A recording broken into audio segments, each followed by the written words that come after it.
What is up, fellas? We are back for another UFC Fight Night predictions video. This time for UFC Fight Night Hermansson versus Pyfer. Let's jump right in. Kicking us off at bantamweight, the 15-0 Daniel Marcos versus Arichi Lang.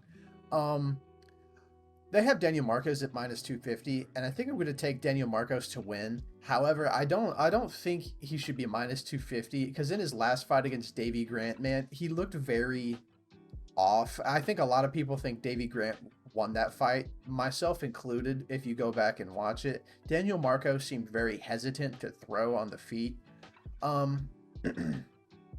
So I'm not sure if we're going to see that in this fight. But I think some of that has to do with the weirdness of the style of Davy Grant. I don't think Arichi Lang, he's going to have so much hesitancy to throw on because Arichi Lang fights in a much more orthodox way. He's very pressure heavy, very heavy with the boxing. I think Daniel Marcos will chop the leg early, and I think Daniel Marcos will be able to skirt out a decision win here over Arichi Lang. Arichi Lang, he's okay. It's just he hasn't really fought the best of competition when you look into his record, and he's kind of been hit and miss in the UFC. So I'm gonna trust Daniel Marcos to get a decision here. Moving up to light heavyweight, Zach Płaga versus Bogdan Guskov. They have Bogdan Guskov as a plus 130 here. I'm gonna go with Bogdan Guskov in this fight over Zach Płaga.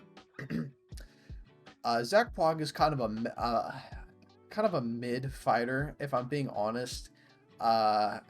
Knocked out by Muhammad Usman, who we've never really seen knock out anybody, to be honest. Went to a decision with Jordan Wright. He's 35. I know Bogdan Guskov got smoked in his UFC debut, but the UFC felt like this guy was worthy of getting Volkan Oezdemir in his debut. And I think that speaks to the level they feel that this guy is at to give him Volkan Oezdemir in his debut. We're going to learn if Bogdan Guskov is actually like okay or not in this fight.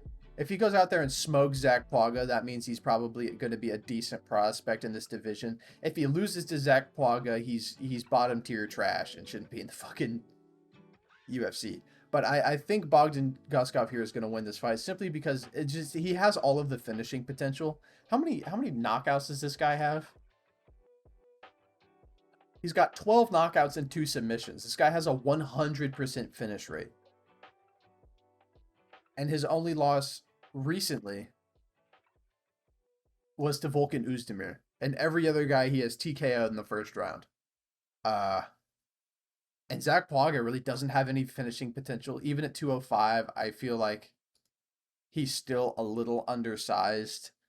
Obviously, the later this fight goes, I think the more it favors Zach Płaga. But I think I'm going to lean Bogdan Guskov by TKO early in this fight over Zach Płaga. I think he's going to come in determined to get his first UFC win, and I think he's going to get it. I just don't think Zach Płaga's all that good, in my opinion. Moving up to welterweight, Max Griffin versus Jeremiah Wells. This is a good fight, and this is a fight I'm not entirely sure on. There's a couple of these on this card where I'm not 100% confident either way. I think the line is right. I think I'm going to go with Jeremiah Wells because his only loss to what the fuck is the guy's name? To Carlston Harris. Jeremiah Wells was absolutely dominating that fight. He was beating Carlston Harris from bell to bell, but he just got caught in a submission. I think Jeremiah Wells is the side here over Max Griffin. Max Griffin's very hit and miss in the UFC. Sometimes he looks very good, sometimes he just doesn't. And Jeremiah Wells so far in his UFC career has looked pretty fucking good. He's only lost the one time. I think he has more of an ability to mix it up on Max Griffin than Max Griffin does to mix it up on Jeremiah Wells. I think Jeremiah Wells can get a takedown. I think he can control Max Griffin as well as I think he can hurt Max Griffin on the feet. I also think Max Griffin could hurt Jeremiah Wells on the feet, but I think I like Jeremiah Wells' options opposed to Max Griffin. So I'm gonna go with Jeremiah Wells here. Um, I think he's going to TKO Max Griffin in round two. Moving up to light heavyweight, Devin Clark versus Marcin Prachnio. Um, I'm going to go with Devin Clark here. I think he's way too big of a favorite. I don't like minus 220 at all. But Marcin Prachnio is pretty fucking terrible, generally speaking. It's just that Devin Clark is very inconsistent with how good he looks. Like, beating a guy like Da Un Jung, unanimous decision, that's impressive. Getting smoked by Kennedy Nzechukwu, eh, not as impressive. Uh, he's just very hit and miss. If he shows up in form, I think he could beat Marcin Prachnio. Devin Clark can mix it up very well. He's very strong. He's actually got decent striking. Marcin Prachnio has a glass chin, knocked out by Sam Alvey. And his last win is a decision over fucking William Knight. You know what I mean? Like, I think Devin Clark can win this fight just about any which way, but I think I'm going to lean towards Devin Clark winning a decision here over Marcin Prachnio. Moving up to women's strawweight, Luma Lukbunmi versus Bruna Brazil. This is a fight that I've thought about a little bit, even though the odds would dictate that there's a clear side here. I was almost tempted to pick Bruna Brazil simply just because she is so much fucking bigger than Luma Lukbunmi, and I think that could play a role in how this fight plays out, because the size is very, very, different. Luma Lukbunmi, though, trains at Tiger Muay Thai, very good striking. I believe in her last fight, she was able to mix up takedowns very well. And when you look into her record, she's got some decent wins. The one that sticks out to me is Denise Gomes. That's a good win to have, generally speaking, especially because Denise Gomes chinned Bruna Brazil. I think if Loma Lukbunmi can walk down Bruna Brazil, she can win this fight. Because Bruna Brazil really has nothing going off of her back foot, generally. Yeah, I think I'm going to go with Luma Lukbunmi. I think she's probably going to just win a decision here over Bruna Brazil. Although I could see the size of Bruna Brazil giving Loma some problems in this fight, though. Maybe like a 29-28 decision. Closing out the prelims at welterweight, Trevin Giles versus Carlos Prates. Trevin Giles, I think, is a good underdog here. I'm going to say that now. Trevin Giles is a tough guy. He's got a lot of experience. And generally speaking, he's a pretty good fighter. I am going to go with Carlos Prates, though. Just because, I mean, the finishing potential is there. He's a big guy for welterweight. 78 inches of reach. Tons of finishes. Tons of finishing potential. And he's on right now. He's streaking right now. Whereas Trevin Giles, once again, he's one of these guys that's very hit or miss in his UFC career. Let's just hope he's not in a hitting mood, you know what I mean? But Trevin Giles is a good dog. But I'm going to trust in the finishing potential of Carlos Prates. I think he's going to get Trevin Giles out of there by TKO in like rounds 1 or 2. I think he's just too dangerous. I think he's too accurate. Opening up the main card at middleweight, Rodolfo Vieira versus Armen Petrosyan. I'm going with Armen Petrosyan. I was picking Armen the first time this fight was made, and I'm picking him again. Rodolfo Vieira has not impressed me really in his UFC career at all. His wins are against, in my opinion, just kind of trash can levels of competition, like Dustin Stoltzfus and Cody Brundage.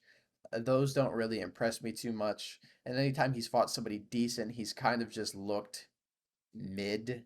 Whereas Armen Petrosyan, I look at his wins and I see like okay fighters. Like when we glance at Armen's record, he beat Christian Leroy Duncan, who I think is a good fighter. Beat him on the feet as well, which is impressive. Unanimous decision to AJ Dobson. AJ Dobson's a guy I think is pretty good. And he has a decision win over Gregory Rodriguez. Those 3 wins are much more impressive to me than Rodolfo Vieira's. And I think Armin Prasharjian in this fight is going to have a distinct upside in the striking. I think he's going to be able to pretty much do what Chris Curtis was able to do to Rodolfo Vieira and stifle him by defending his takedowns and working the body very well. I think Armin Petrosian is going to be able to do that. I trust in his takedown defense, but we will see. Rodolfo Vieira is a very big and strong, powerful grappler. But I think Armin Petrosian's got enough experience against decent fighters. I think his takedown defense is good enough, and I think he is just clearly better on the feet than Rodolfo Vieira. I'm going to go with Armin Petrosian. I think he's going to melt Rodolfo Vieira, and I think he's going to get himself a finish in like rounds 2 or 3. Jumping up to lightweight, Michael Johnson versus Darius Flowers. Um, ah, I don't know. When I like I've said it like 3 times in this video, but there's certain guys that are hit and miss in their UFC career, and Michael Johnson is the king of being hit or miss. Um, Darius Flowers does not strike me as a very dangerous guy. He doesn't seem very good. He lost to Jake Matthews in his short notice debut, but that's up a weight class. And Michael Johnson just got sent to the shadow realm. Um, but I think Michael Johnson's better than Darius Flowers, just outright. It's just there's some weird curse with Michael Johnson where he will beat really good fighters and then he will lose violently to absolute trash cans. So I'm not entirely confident in this, but I'm gonna go with Michael Johnson. I like the Southpaw v the Orthodox. I like his striking better than Darius Flowers. I trust his takedown defense. I'm not sure his chin is still there, but we'll see. I'll go with Michael Johnson. Winning a decision over Darius Flowers. I don't fucking know, dude. Moving up to, I believe, light heavyweight. Robert Burzek versus Ihor Potieria, or Poteria. The guy who beat Shogun, basically. This is a fight I've actually kind of gone back and forth on because Ihor, although he's been pretty lackluster in the UFC, I think he does have nice striking. Robert Burzek is a guy who's just going to want to strike with Ihor. Ihor's a much bigger guy, much younger guy, but when I watch Ihor strike, he is just, his hands are never where they need to be. That's how Carlos Ulberg chinned him. I can't trust Ihor against a guy as dangerous as Robert Burzek is, man. He's got nasty hooks. He feints very well. He's got a lightning fast jab. He is smaller. He is older. But I think he has more knockout power than Ihor does. And I think he's just going to find Ihor's chin. Ihor also doesn't fight particularly well going backwards. But to be fair, to, Robert doesn't really either. And Robert's also pretty susceptible to low kicks, but Ihor doesn't really throw out low kicks very often. I'm gonna lean Robert Burzek here, just slightly over Ihor. We'll know how good Robert is after this fight. If he goes out there and smokes Ihor, then he's probably a pretty good prospect to watch out for at 205.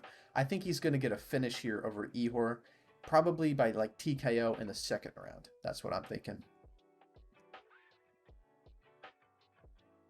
Moving up to middleweight, Brad Tavares versus Gregory Rodriguez. I'm gonna let recency bias talk here, and I'm gonna go with Gregory Rodriguez. Brad Tavares took the corpse of Chris Weidman to a decision.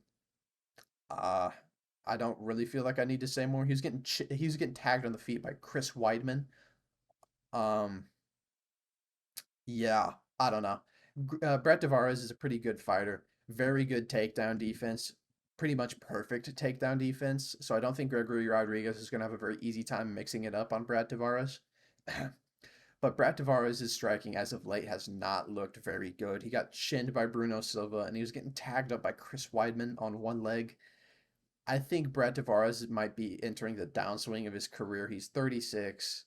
He hasn't looked great recently. Gregory Rodriguez, besides getting knocked out by Bruno Ferreira and just kind of a one punch flash KO. He's looked really dominant and he's been destroying a lot of guys. I think I'm going to go with Gregory Rodriguez here. He's bigger, he's younger. I think he's got more power.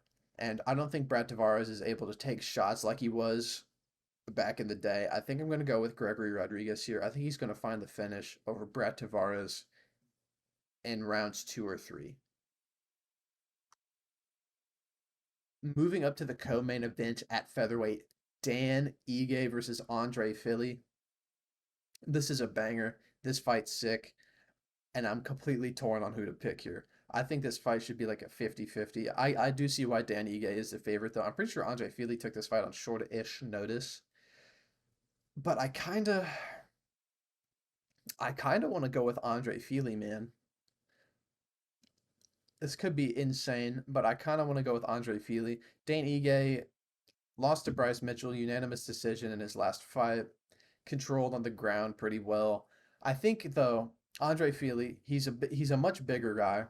I think the potential to mix up his tools. I think Andre Fili is the guy who can do it. More so than Dan Ige. I think if somebody shoots a takedown here, it's going to be Andre Fili. Will he get it? Maybe he will, maybe he won't. Dan Ige's got decent takedown defense when he's not fighting Movsar Evilov and Bryce Mitchell. But Andre Fili, I just, I don't know. He looked really good in his fight against Lucas Almeida, but that's Lucas Almeida. That's not fucking Dan Ige. But I don't know. I see this fight as kind of a 50-50. And in fights that are like 50-50, I generally like to go with the underdog. So I'm going to go with Andre Fili here. I think he's going to be able to mix it up well enough on Dan Ige. And he's been looking real sharp as of late. I'm going to go with Andre Fili by decision here over Dan Ige. And closing out the card with our main event at middleweight, Jack Hermansson versus Joe Pyfer. This is an interesting fight to me because Jack Hermansson hasn't fought in over a year. Like, it's been a long time since he's fought. And this is a big jump up for Joe Pyfer as far as difficulty of opponent goes. Not a lot of people talk about Jack Hermansson, but I feel like this is a tricky ass fight for Joe Pyfer. If Joe Pyfer goes out here and makes Jack Hermansson look easy, I'd be very impressed. Because Jack Hermansson, as of late, although he lost to Roman Dolidze, he beat Chris Curtis though. He's given these guys a lot of problems on the feet. Weirdly enough. Like, Roman Dolidze couldn't land a shot on Jack Hermansson to save his fucking life. It's just Jack Hermansson's an idiot and shot a takedown and got himself finished. And then against Chris Curtis couldn't touch Jack Hermansson either. So he's a tricky guy, and on the grappling, he's got some nasty submissions. Or what comes to mind is when he I believe it was like an ankle lock on Kelvin Gastelum, leg lock of some flavor. I can't remember, but he got him out of there in the first round.